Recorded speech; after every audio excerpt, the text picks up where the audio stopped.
s'imprégner. L'écriture est très liée à une petite musique très particulière, qui était très personnelle. Oui, oui, alors j'aime, comment dire, je travaille beaucoup la musique, hein, parce que pour moi, je ne différencie pas vraiment le roman de la poésie. Hein, je crois qu'un texte est fait avec des mots, et je chante mon roman intérieurement. Et pour donner un exemple de la manière dont je travaille, par exemple, c'est vrai que dans un passage du roman, j'avais, enfin, quand je décris Douala, il y avait des rues, des noms de rues, et il y avait la route de l'aviation et la route de Nkong Samba. Et j'avais écrit dans un premier temps, dans la liste, la route de Nkong Samba, la route de l'aviation. C'était la fin de mon énumération, 6 syllabes, 6 syllabes, donc il n'y avait pas de différence du point de vue des syllabes, mais il y avait les sonorités. Et dans un premier temps, j'ai terminé sur le son nasalisé, la route de Nkong Samba, la route de l'aviation.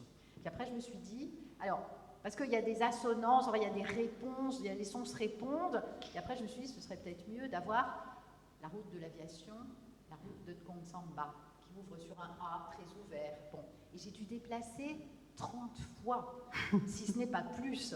Et chaque fois dans la série, c'était l'une ou l'autre version. Et puis après, je me suis rendu compte, ce qui montre les difficultés du travail, parce qu'on travaille des micros, surtout quand on est maniaque comme moi, on travaille des micro-passages, mais il faut les intégrer à l'ensemble.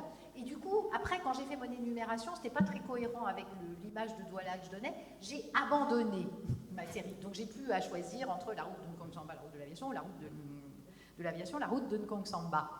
Mais ça me manque toujours. C'est-à-dire quand je lis le roman, il y avait cette musique-là. Alors, les deux se trouvent répartis dans l'évocation de Douala, mais voilà. Oui, oui, je travaille à l'oreille beaucoup. Et c'est ce travail-là qui aussi, quand même, porte le roman. Ce travail invisible.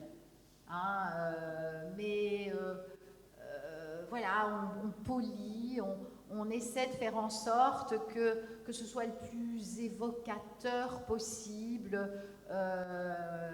C'est un travail fatigant. Fatigant, mais intéressant.